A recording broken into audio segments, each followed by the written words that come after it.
All my time. And that's why they called it that, because a lot of the gunshot victims and gang violence people were rushed there, and so they had a higher death rate than normal. And sometimes people tried to frame it as if they were incompetent, but it's like, nah, they just it's kind of like they're in a war zone. Well, I'm going to say something, and this is in your column. I think you'll agree with me on this, Dino. Rahm Emanuel, when he became the mayor of Chicago, tried to set up a system where they was trying to get rid of all these guns. And they're thinking like, oh, we're going to basically almost trying to make guns illegal in Chicago, or but I don't think that's the problem. Like, I first of all, people are going to get the guns. Right. The problem is, like, why do people think that that's their only resort? Is that kind of violence? Because they're going to have the guns. Right. They're going to get the guns. And I don't care what laws you pass, this is still going to happen until they resolve the part that's making people shoot all these folks. Exactly. And I'm not down for all that other part. And they need until they address the core issue.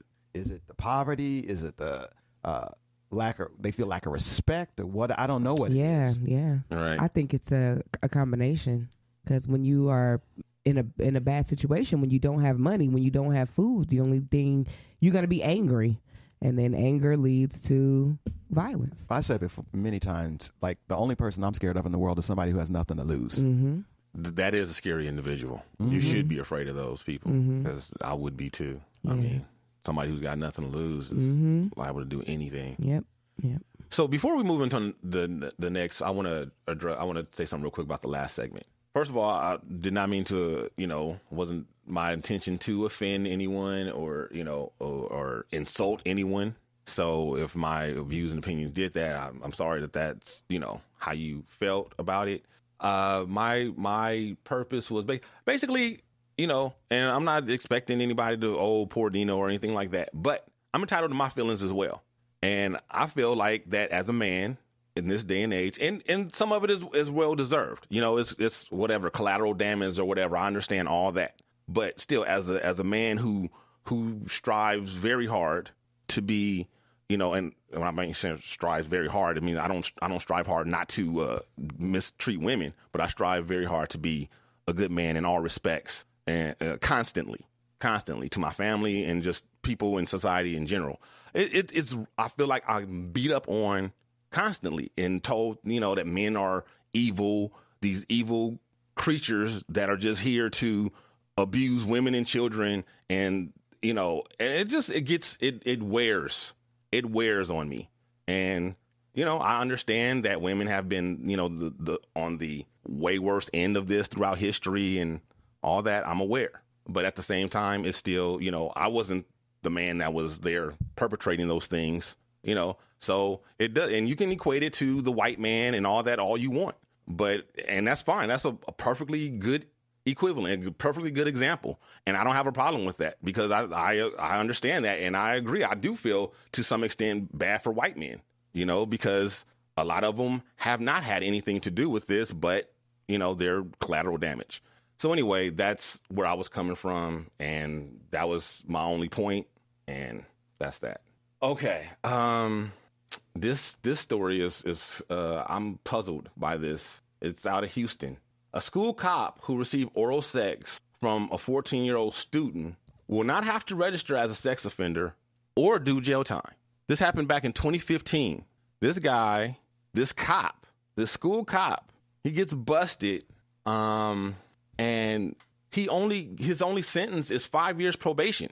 And as long as he fulfills his probation and doesn't violate it, he doesn't have to register as a sex offender or anything else. But if he violates it, then he will then have to go to jail and serve 20 years. He got a good lawyer. I don't understand. I'm thinking, now, Dejan, you are our conspiracy queen.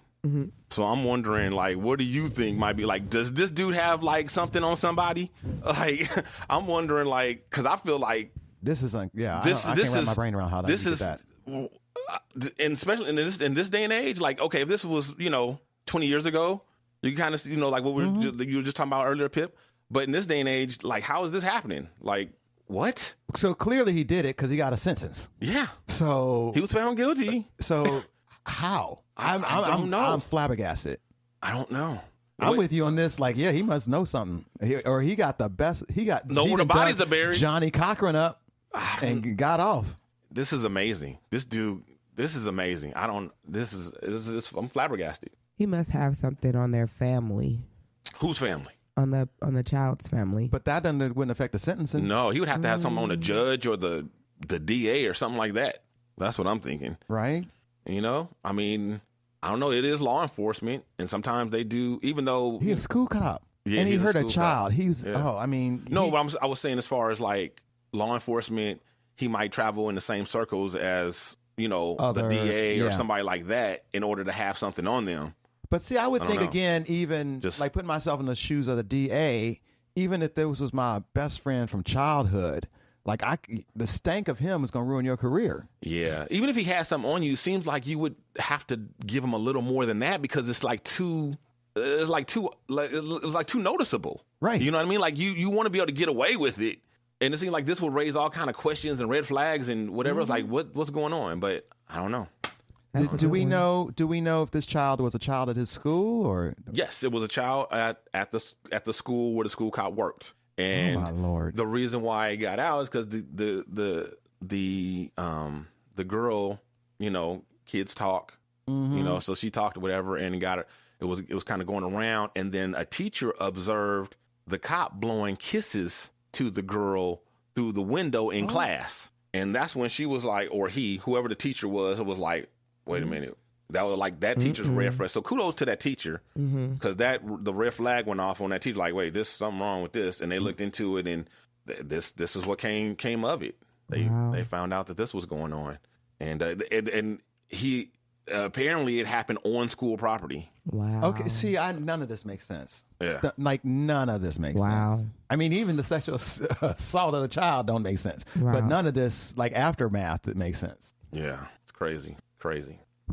And I don't know. And the story is just kind of like, it's not much to the story. Like they're just kind of reporting that the media outlet is kind of, taken aback by the light sentence as well. But it doesn't really go into any theories on how this happened or why or anything. I hope this community is getting reared up and roared up about it. And I hope this community is doing something about this because I see people go crazy when one little report about celebrity did something wrong and they or somebody on TV and they want them fired. Fire them. Yeah. And and stuff like that. I mean, this is a real crime. Right? Yeah. And this is going to affect this child the rest of their life. Yeah. I hope this community gets up in arms about this. Did they say how old the child was? 14. Oh, wow.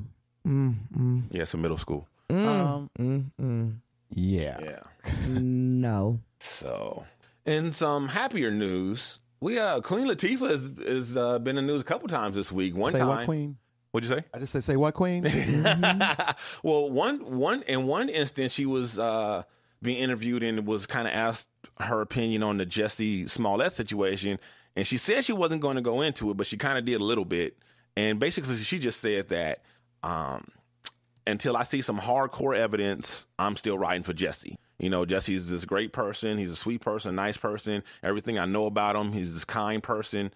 And until I see some hardcore evidence, I'm still riding for Jussie. So that's her stance on it. I can't be mad at her for that. I'm not mad at her for that either, or anybody else. But if these charges were laid against you guys, and you guys said like I can do it. I'm gonna have my opinion, but I'm gonna wait. I'm definitely not gonna blast y'all publicly, and I'm gonna say, well, that's not the person I know. I have to wait to find out because that's not the person I know. So I think Dejan would be like, Dino would do that too. He would do that to get the show. He would to try to get the show some rep. I don't know. I don't know. But the other thing that Queen Latifah was in the news for, which I think is some really good news. Queen Latifah plans to build a $14 million housing complex in her native Newark, New Jersey. Now that's amazing. She got that kind of money? Yeah, she does. Set it off. Yeah. Well, first of all, it's not just her by herself. She has she has a company, and the company is partnered with another company, so it's like a whole project. Right. Okay. So she's just one of the people, probably the biggest name, and probably the only celebrity. Okay. So yeah, I'm not sure how much of that $14 million is hers, but probably less than half of it. That's more than likely. Still a good chunk. But regardless, she's behind it, or at least one of the people behind it, and she's doing something to to better her community and where she's from and all that. So props and kudos, to her for that. Mm-hmm. And how because so many great people came out of Newark? Mm-hmm. A lot. Because you got Naughty by Nature. Mm-hmm. Whitney Houston? There's a lot of rappers. The Onyx. Mm-hmm. Onyx is from Newark, New Jersey, I believe. Newark is popping. Yeah, I need to go visit. Redman's from Newark, New Jersey. Yeah, Brick City Brick City got talent. For real? Yeah. Well, shoot, gotta check it out. Yeah, there's No, I don't think you need to check it out. Just listen to the recording. It don't sound like no place you really want to be. Oh no. Because they get famous and move. Yeah. Right. I haven't been to Newark, but I've been to, I can't think of the name of, it's the city that's closest to Manhattan. It's right on the other side of the bridge. Part of New Jersey. Yeah, I can't think of the name of it. It'll come to me when we move on. Yeah. But anyway, I was there and I liked it. It was some good food and cool little neighborhood vibes and stuff. And I liked walking down the street and just house, little store, house, little restaurant, house. See, that sounds cool. That's what I like about Brooklyn. Yeah, that sounds cool. See, I could never understand about the people who travel from other places like Minnesota and they come here and they want to go to Compton. I'm like, why? Why? Why you want to risk your life to go see something that you seen on a movie? And the movie was dangerous. And the movie people died. And you want to go there. I get it. It's like I get it to a certain extent. So yeah, no, I don't know if I'll be visiting Newark, but I'll watch a movie about it. But yeah, it was. I went to this. I discovered this one cool little not Puerto Rican, Dominican, little Dominicans. That makes sense. Little Dominican space or whatever, right? It was so cute. It was like this cute little place. It was on the corner, and it was a small place, but one of those times, you know how you don't even want to call it a hole in the wall because it's a little place, but it's so nice. Mm-hmm. Like it's small, but it's small, right? It's intimate. Yeah, and it was, and they had they brought you the water with all the different fruit in it and stuff. It was great. I went to a restaurant in Echo Park last week that was intimate. Okay, and you walk in, it's like I've heard so much about this. Whoa, and it's like 8 tables up in here. Right. It's like to lower your voice automatically. Yes, it was tight. It was tight, and I was the only person with melanin. Yeah. The only one. Yeah. Oh my God! If you could count how many times, could you count? Probably couldn't. You probably couldn't count how many times you were the only black person in a room no, or in a place especially places. I would say I'm fortunate to go to. I want to be careful with that because I've said that once before, and somebody black said you ain't lucky because you was around white people. I'm like, that's not what I'm saying. I'm just saying I've been fortunate to go to so many different places and I've had doors open to me that I feel like other black people maybe didn't. Right. Or didn't know were there. Right. So. And I think white people obviously and even I think even here, even in cities where there's a large black population, I don't think they're used to being the only white person in the room. No. Not only are they not used to it, a lot, I say the majority of them are extremely uncomfortable even at the idea of that. Because it's unusual. Yeah. I actually, when I was on the road with, this was 20 years ago in Showboat, and we did Atlanta. And so I loved Atlanta. But there was all these Canadians, white Canadians specifically, who came, and they were kind of taken back because they weren't ready for the culture. And it wasn't that they didn't enjoy it. They actually weren't ready for, and I don't agree with this at all, there was some pushback from the black people towards white people. Like I definitely got better service than my white friends got. Really? And the Canadians were kind of like, oh, what's that? What's this? Ooh. What's this about? And the black lady was like, here we go. He don't know what he want.